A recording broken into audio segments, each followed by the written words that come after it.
Louvado seja nosso Senhor Jesus Cristo. Para sempre seja louvado. Irmãos e irmãs, celebramos hoje o 5º domingo do tempo da Páscoa. O tempo avança. E se tivéssemos de dizer uma palavra ao qual nós poderíamos resumir, resumir a liturgia da palavra deste domingo, é uma palavra bem pequena, né? Muitos temos, muitos pensamos ter e muitos não temos mesmo. Ela é a fé. Fé não é falar palavras positivas, né? A gente vê por aí muito em voga, por aí, tem que ser positivo. Não, isso não é, fé não é positividade. Fé não é ficar como se fosse uma magiquinha, não. Mas a fé é um abandono total a quem ou àquilo em quem acreditamos. Se eu digo que eu tenho fé, eu estou dizendo que eu acredito em algo, em alguém. Agora, se eu acredito, eu me jogo, eu me lanço. Um exemplo. Se a gente coloca uma criança em cima de um lugar alto, né? Se você não é pai, não é a mãe, não é alguém a qual a criança está acostumada, se você disser para... Você, quando coloca em cima, ela já chora porque ela tem medo. Se você diz, vem, se joga, dificilmente ela vai se jogar, porque ela tem medo. Por que ela tem medo? Porque ela não confia em você. Agora, se você coloca uma criança que é teu filho, que é teu neto, é uma pessoa que tem um convívio ali direto contigo, ela já sobe naquele espaço sorrindo. Porque o simples fato da pessoa ter colocado ali, ela já sorri. Mesmo que possa apresentar perigo, mas ela está sorrindo por quê? Porque ela acredita. E se você se diz a si mesmo, vem, se joga, ela se joga. Por quê? Porque acredita. Ter fé é justamente se entregar a algo ou alguém em quem acreditamos. Nesse caso aqui, nós estamos falando em Deus, o Deus de Jesus Cristo. E é bonito e é consolador a palavra de Jesus no início do Evangelho de hoje. No tempo que estamos vivendo, parece não, é um alento ao nosso coração. Não se perturbe o vosso coração. Tendes fé em Deus, tendes fé em mim também. Como é bom, como é assim consolador saber que diante de uma realidade que hoje vivemos, de tantas incertezas, de medos, de angústia, de perdas, ouvir Jesus nos dizer, tendes fé em Deus, tendes fé em mim também, não se perturbe o vosso coração. É como se fôssemos essa criança em cima desta mesa, em cima desse 5º degrau da escada, não sei, em cima da árvore. Como se Jesus dissesse, te joga, não tenha medo. Acredita em mim, acredita em Deus também. Jesus que pede que nós nos joguemos, nos lancemos. Realmente nos entreguemos a Ele. A fé nos leva a isso. E porque eu creio, porque eu confio em Deus, nas palavras de Jesus, eu não tenho por que me jogar na mão de outros. Ao contrário, de outros eu tenho que ter medo, desconfiar. Te joga aqui, toma isso, compra isso. Não, é na palavra de Jesus. É Ele que nos diz, não se perturbe o vosso coração. Por que esse medo? Depois, Jesus ele diz, eu vou preparar um lugar para vós. E para onde eu vou, você conhece o caminho. Às vezes nós convivemos com as certezas da nossa vida. Mas a ignorância não nos permite enxergar com clareza as verdades de Deus revelada. Quantas vezes Jesus falou, quantas vezes Jesus disse quem Ele era, mas porque não se acreditou, hoje diz, mas eu não sei. Fazemos aqui como Tomé. Senhor, nós não sabemos para onde tu vai. Como é que tu dizes que nós sabemos o caminho? E Jesus responde para Tomé e responde para nós hoje. Eu sou o caminho, a verdade e a vida. É o que acabei de falar. Nós até convivemos com a verdade, conhecemos, mas não acreditamos. Porque muitas das vezes nós construímos uma fé baseada tudo numa outra coisa, menos que na palavra de Deus. Não damos crédito à palavra de Jesus. E Jesus sempre dizendo quem ele era, que ele era o enviado do Pai, que ele revela ao Pai. João, no início do seu evangelho, já disse, e o verbo se fez carne e habitou entre nós. Jesus realizou vários sinais, que nós chamamos de milagres, João chama sinais, né? E ainda vem dizer, mas nós não sabemos quem tu és, como que nós para onde tu vais, como é que nós sabemos o caminho?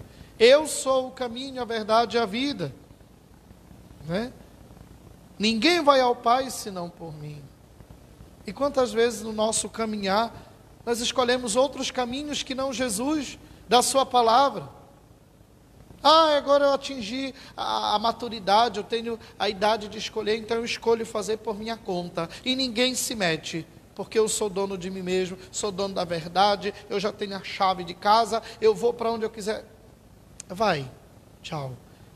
Boa noite, vá em paz, mas depois não reclame. A escolha do caminho é o caminho de Jesus. Eu posso ser padre, médico, eu posso ser professor, eu posso ser o que eu quiser. Mas o caminho que me leva à vida, e quando a gente fala vida, a vida é eterna, é Jesus. Não tem outro. Eu sou o caminho, a verdade. A verdade, aqui é uma verdade com o V maiúsculo. A verdade como sendo a única e a base.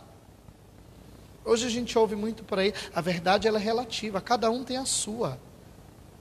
Mas eu estou desacreditando a palavra de Jesus? Quando eu digo que eu tenho a minha verdade, o outro tem a verdade dele, eu estou dizendo que existem várias verdades, mas é assim mesmo? Para nós cristãos só tem uma. Jesus é a verdade. A sua palavra é a verdade. Todas as outras opiniões deveriam se basear nesta palavra. Para nós cristãos é assim. Não tem outra via. Se eu acho que tem várias verdades, então eu tenho que desconfiar do tipo de cristianismo que eu vivo. Aliás, é tudo uma outra coisa, menos cristianismo. Sou o caminho, a verdade, a vida. A vida. E a vida em abundância, Jesus já disse que quem crê em mim, eu vim para que todos tenham vida e a tenham em abundância. E a vida que se fala é a vida eterna. Para aqueles que creem, para aqueles que se abandonam, para aqueles que, vou usar assim uma expressão bem, apostam tudo da sua vida nesta verdade, que largam todos os caminhos para seguir o único caminho, o caminho proposto por Jesus. É fácil? Não é. E ele em momento nenhum enganou a gente dizendo que era fácil. Mas é possível. É possível. Jesus e Filipe diz, Senhor, mostra-nos o Pai. Jesus como que no ar de tristeza diz, né? Há tanto tempo eu estou com vocês e vocês ainda não me conhecem, Filipe. Quem me vê, vê o Pai. Jesus é a revelação do rosto do Pai. O desejo do povo hebreu era justamente ver o Pai.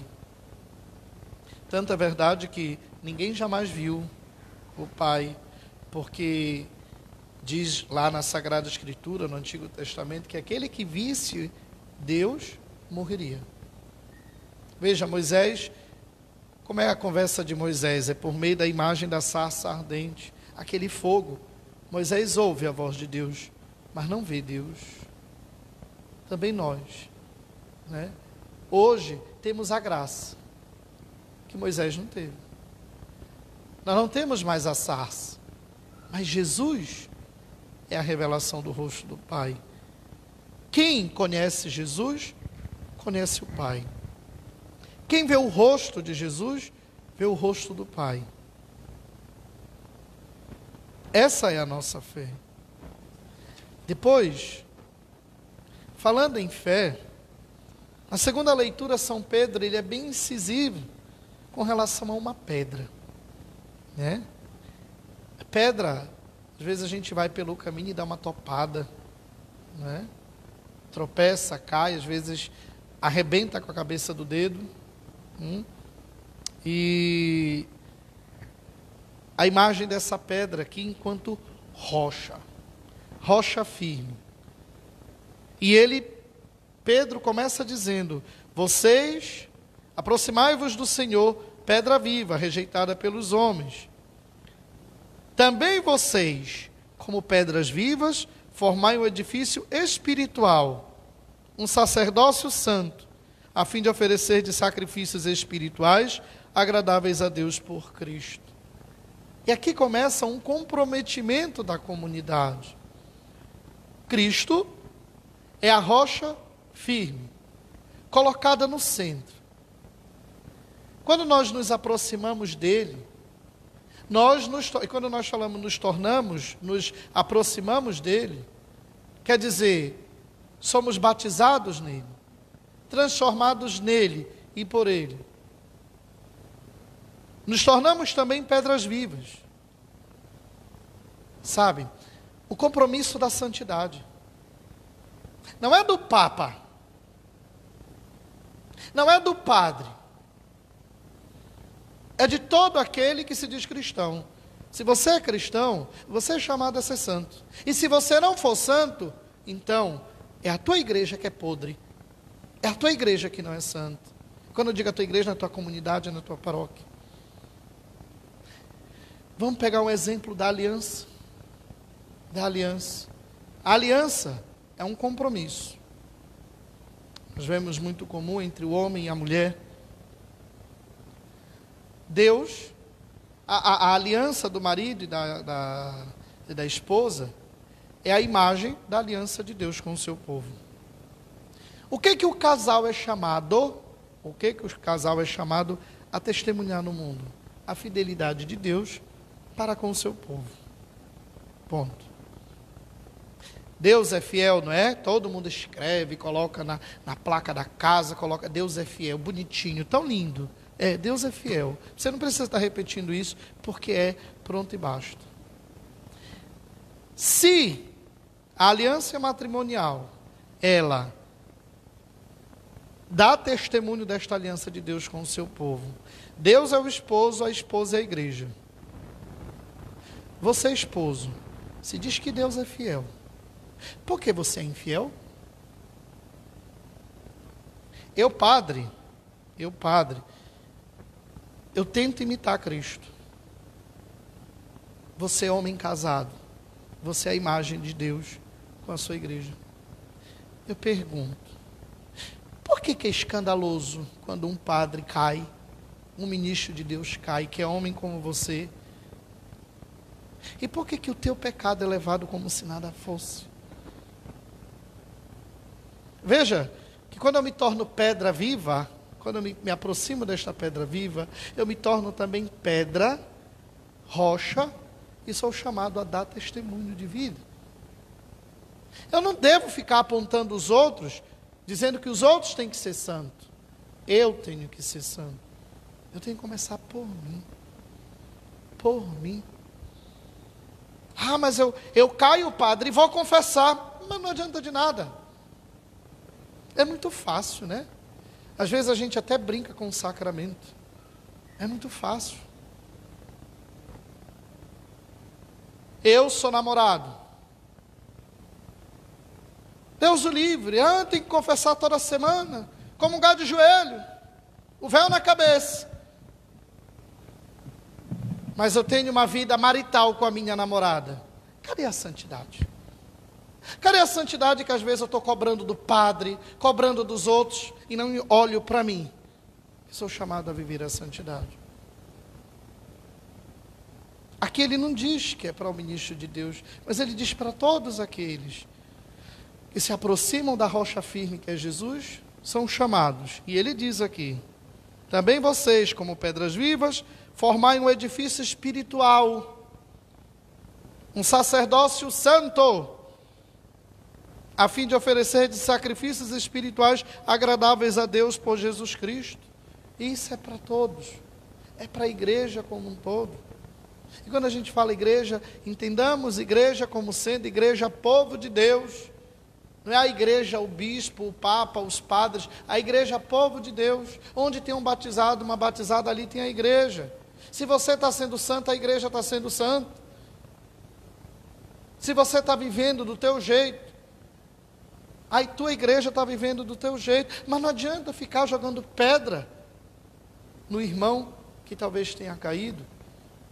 Seja você testemunho. Quando São Paulo diz, a um certo ponto, sustentai-vos uns aos outros, suportai-vos uns aos outros. Ele está dizendo de sermos um para os outros uma coluna que ajuda, que dá força a viver a fé. Irmãos e irmãs, a fé é comprometimento com Deus e com a igreja, com a comunidade, com os irmãos. Todos nós somos chamados a viver essa santidade.